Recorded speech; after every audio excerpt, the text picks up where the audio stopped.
5, New Orleans' very own. Welcome to WGNO News. I'm Kurt Sprang. And I'm Amy Russo. Susan Roshan has the evening off. New Orleans police took nearly 250 guns off the streets during Carnival. But many of the people accused of illegally carrying them will not face charges. The Metropolitan Crime Commission reports the DA's office refused charges for 19 of those cases. In return, the people who were arrested have agreed to surrender the guns and not get them back. MCC President Rafael Goyeneche says the decision not to charge was made without reviewing police reports or officer body cam footage, and the DA, Jason Williams, was unaware the charges were dropped. The ADA that made this decision to go into court that day and do what she did has put the district attorney's office in a very precarious situation, because he professed that he wants to go back and do the right thing, but he may be blocked from doing the right thing. Goyeneche says the decision not to charge could set a precedent for future gun cases. The DA's office responded this afternoon saying in part that the decision was improper and does not represent office policy or procedure, and there will be an internal review of what happened. NOPD Chief Michelle Woodfork says throughout Mardi Gras, they also made 352 arrests, ranging from public intoxication to murder. And even though the season is over, they still have officers on high alert in high crime areas they identified through statistics. However, Woodfork says violent crime is down more than 20%. She did also ask for extra prayers. 50-year-old Nicole Williams, who was killed in the 1500 block of North Claiborne Avenue Mardi Gras night, was her cousin. The NOPD remains on the lookout for 3 persons of interest in a murder case. Cops say they may have information about the shooting during the Bacchus parade that killed 1 person and injured 4 others. Police say the people in these photos are not wanted on criminal charges. The shooting happened around 9:30 Sunday night near St. Charles Avenue and Terpsichore as the parade was rolling down the avenue. A 15-year-old boy was killed. A 4-year-old and 3 others were wounded. The man accused of pulling the trigger is 21-year-old Mansour Mboj. He remains behind bars on a $1 million bond. All the mayor recall signatures have been turned into the Orleans Parish Registrar of Voters, and now they are working on verifying all the signatures. And that is where the work just begins. There's a lot of moving parts before a recall election could be held. WGNO's Kenny Lopez breaks down the next steps from City Hall. Kenny. That's right, Kurt and Amy. The next 20 days are crucial. By state law, the Registrar of Voters has 20 days to verify and count all these recall signatures. But recall organizers say that for the next 5 days, voters can still come here and sign the petition. And other voters who change their mind and decide they no longer want their signatures on the recall, they could come here as well to get their names removed. We have done our job, and so now it's time for the Registrar of Voters to do their job. The Orleans Parish Registrar of Voters is now counting the recall petition signatures, verifying which ones are valid and which ones must be thrown out. By state law, they have 20 days. I think these organizers were so sophisticated, so well funded, that they've been vetting these petitions as they go along. Political analyst Jeff Crouer says he doesn't think many signatures will be tossed out after the count. What's really in question is how many signatures they've got and how many they need. A court hearing next week could help decide how many inactive voters would be taken off the rolls. This could mean the recall would need around 6,000 fewer signatures. So we need to know what that number is so we can have that cushion. This is only step 1. With many more steps to go, if they get the 20% of necessary voters, then it will go before Governor John Bel Edwards to call for an election. Are we going to have an April election, or is there going to be a special election date, or is it going to be pushed all the way to the governor's election in October? To give us an early special election. Yeah. We do not want to wait till fall. No. But what are the chances of Mayor Cantrell challenging the recall? So if the mayor had any money, she might be organizing an effort to try to invalidate petitions, but she's only got $6,700 in her account. So that's another disadvantage she's got. And now we have a voice and we're using it, and it's time to move forward. This is history. We've never had a recall that's been this extensive in state history. All of this could take several months to 1 year, and as a reminder, Mayor Cantrell's term is up in the year 2026. Kurt and Amy, back to you. And you are right, Kenny, that is a lot of moving parts. Thank you. The 17-year-old accused of raping Covington native Madison Brooks has been indicted and will be tried as an adult. 17-year-old Desmond Carter from Livingston Parish was indicted for first and third-degree rape. Police believe Brooks was raped by Carter and 18-year-old Kayvon Washington while she was highly intoxicated just over a month ago. There were 2 other men in the car. Video evidence withheld by attorneys allegedly shows Brooks pleading to get out of the car. After the men dropped her off, she wandered into the road and was hit and killed by an oncoming vehicle. New developments. New developments in the officer-involved shooting that killed a 15-year-old in Gulfport, Mississippi last fall. Just out is this dash cam video and body cam video of the incident. Also, a grand jury brought no charges against the officer who fired the fatal shots. Reports show Gulfport police responded to reports of teens in a car waving guns at other drivers. Police pulled over the car at the Family Dollar store there, and that's where Jaheim McMillan was shot by an officer multiple times. Video shows McMillan had a gun. DOTD officials broke ground on the new Leo Kerner Swing Bridge in Lafitte today. They say the old bridge stood the test of time, and now it's time for a new, safer one. The old bridge connected Barataria and Jean Lafitte for over 70 years, but when Ida hit, it was taken out of service because of the damage. Officials say the new and improved bridge is another step toward resiliency and a better quality of life. This bridge will support marine travel with an additional 20 feet above what we have today for clearance while closed, and limit the needs for frequent openings for folks that have to travel to and through this area, both from a marine perspective as well as the vehicle travels. There are plans to repurpose pieces of the old bridge into a fishing pier. The new bridge should be finished in 2028. Federal investigators are releasing new details on what may have caused the toxic train derailment in Ohio.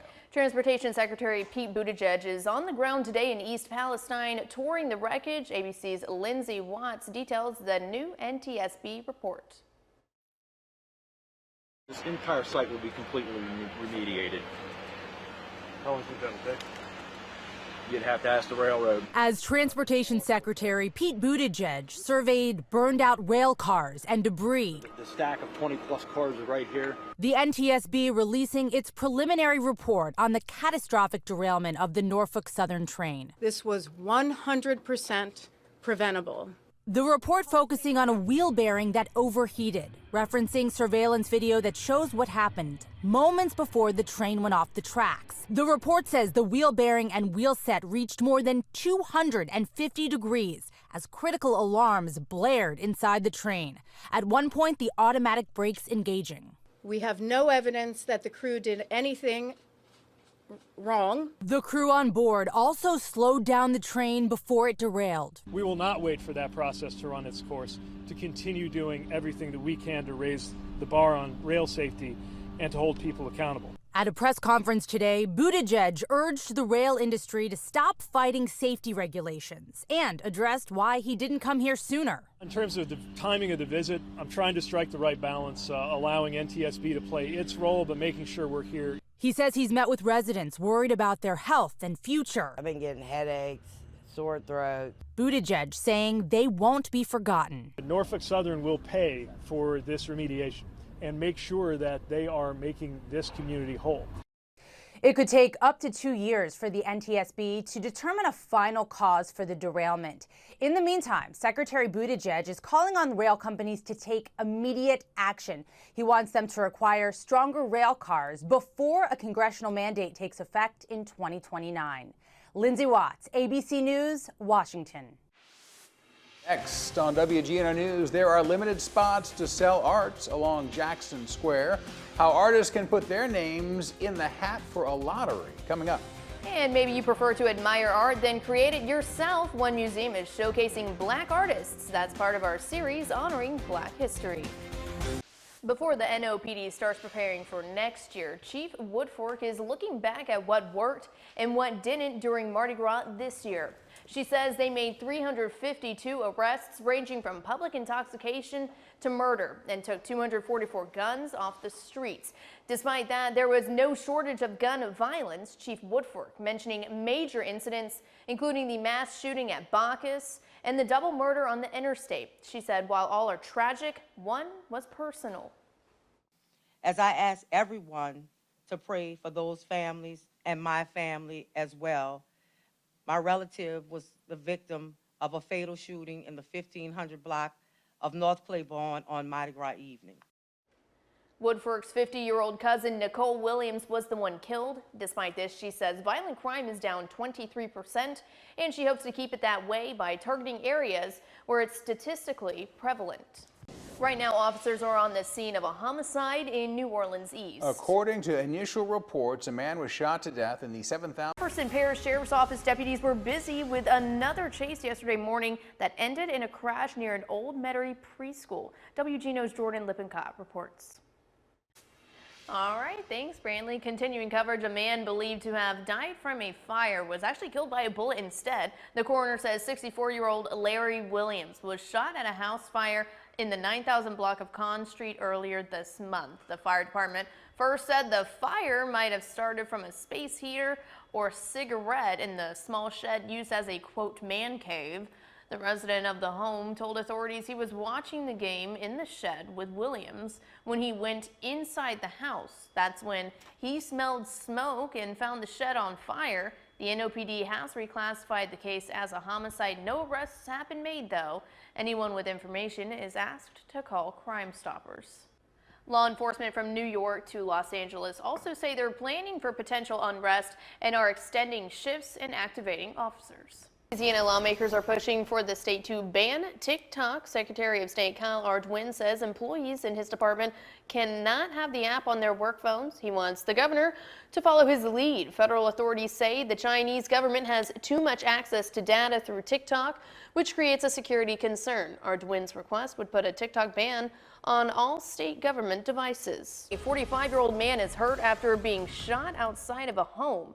It happened in the 2300 block of Gravier Street around 1:30 this morning. The victim was driving in the area when the suspect allegedly fired a shot from inside a home. The man was hit and drove himself to the hospital. No word on a suspect or motive at this time. My apartment is always very clean, but I'm also like the laziest when it comes to taking down, you know, decorations and stuff. So Easter stuff, that was up until November. No. And my mom actually came and put up my Christmas stuff about a week ago. So I'm like, well, it's only been up a week. So you need to keep it out longer? Let's leave it out till like March. No.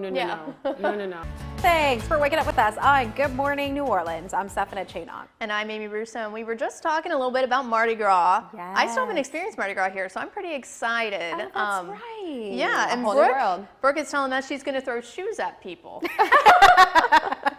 You know, that's basically what I got from that combo. And do I have any like extra shoes she can throw for people?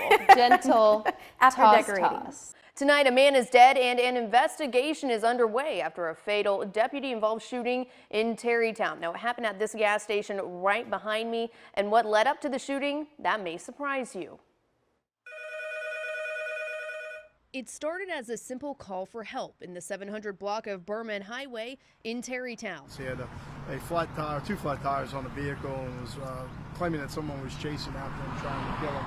But it quickly took a turn. Probably 30 minutes or so, the gentleman ended up having a lot of different problems where he went back into the store and was causing additional disturbances inside the store. And became a potentially life or death situation. The entire time he had a concealed weapon on him. Prolonged fight occurred at this location where he was able to draw the weapon and point it at one of our deputies. The suspect was hiding out in the restroom of this gas station. Sheriff Joseph Filipinto says at some point, the suspect pointed the gun at his deputies and fired a shot. Prompted a return to gunfire from one of my deputies here at the scene, striking and killing the suspect here inside the Palace. This marks the third deputy-involved shooting in Jefferson Parish in 2023, but the first fatal of the year. Sheriff Lapinto says body camera footage was activated during the shooting, and the gas station also has surveillance. Now, that will be provided to us when the investigation is complete. The name of the suspect has not yet been released. Yeah, Susie Kurt, if you take a look right behind me, you can see where the owner of this business actually had to board it up. And while that suspect was able to get away with the ATM, we're told they didn't make it very far and left the area with nothing. Surveillance video showing the moments a truck slammed into Market 45 on Magazine Street. The suspect hitting the business several times with a goal to unhinge the ATM from the concrete and steal it. After a few tries, they were successful, but after dragging the ATM for a few blocks, abandoned it in the street and fled the scene. That's not good. That reminds me of an episode of Trailer Park Boys where they actually did the same thing. When the owner got to his business on Tuesday, this was what he was left with. Now he's forced to rebuild. I was upset because these are good people. These guys have converted the store from like an old gas station to a nice little convenience store / liquor store. This is the kind of thing that happens quite often these days. Tim Monsieur is right. The NOPD confirms in 2023 there have been 4 incidents where an ATM was reported to have been stolen. The most recent at Chop Stop earlier this month. It's a very unfortunate thing, such violence and aggression. For Market 45, it was an unfortunate way to end carnival season. It must have been such a blow for their business. So far, no arrests have been made, and if this theft has any connection to the other 3 so far this year, that's still under investigation. Susie Kurt. Let's take it in for a second. This is what's happening at the convention center. So many people excited for Carnival, having a great time. This is what Mardi Gras is all about. So we're going to keep you guys updated on what is going on here at Orphe Escapade in about a half hour. Susie Kurt. Yeah, Susie Kurt, like you said, we are out here at the award-winning Royal Sonesta in New Orleans, where the atmosphere here is absolutely intoxicating. I'm talking both figuratively and literally. Lots of people with drinks in hands, ready to have a good time, celebrate Mardi Gras the New Orleans way. Let's go ahead and take a look at Bourbon Street. From the top of this balcony, you can see smiles on everybody's faces. People throwing beads from one balcony to another. We're seeing lots of purple, green, gold, glitter, lots of costumes. And go ahead and take a look at this. This is a view of Bourbon Street from the ground. Beads, costumes, drinks, you name it, we've seen it. The street packed out with tens of thousands of people this year. It feels like Mardi Gras is back in full force after the pandemic. People have come from far and wide to experience Carnival here. The iconic parades, the Creole cuisine, and of course to get a taste of why so many people come to New Orleans but never leave. The first parade that we went to, like, people were just handing us beers and just handing us food and just, you know, it's changed my perception of New Orleans coming to see this, you know, just see the energy of the city and just, yeah, there's no place I'd rather be. And the good times are certainly rolling. The vibes are on point. A great Mardi Gras underway, paving the way for a great festival season. Let's get one more look at Bourbon Street from the balcony of the award-winning Royal Sonesta Hotel, you guys. All of those people out there ready to have a good time. Susie Kurt.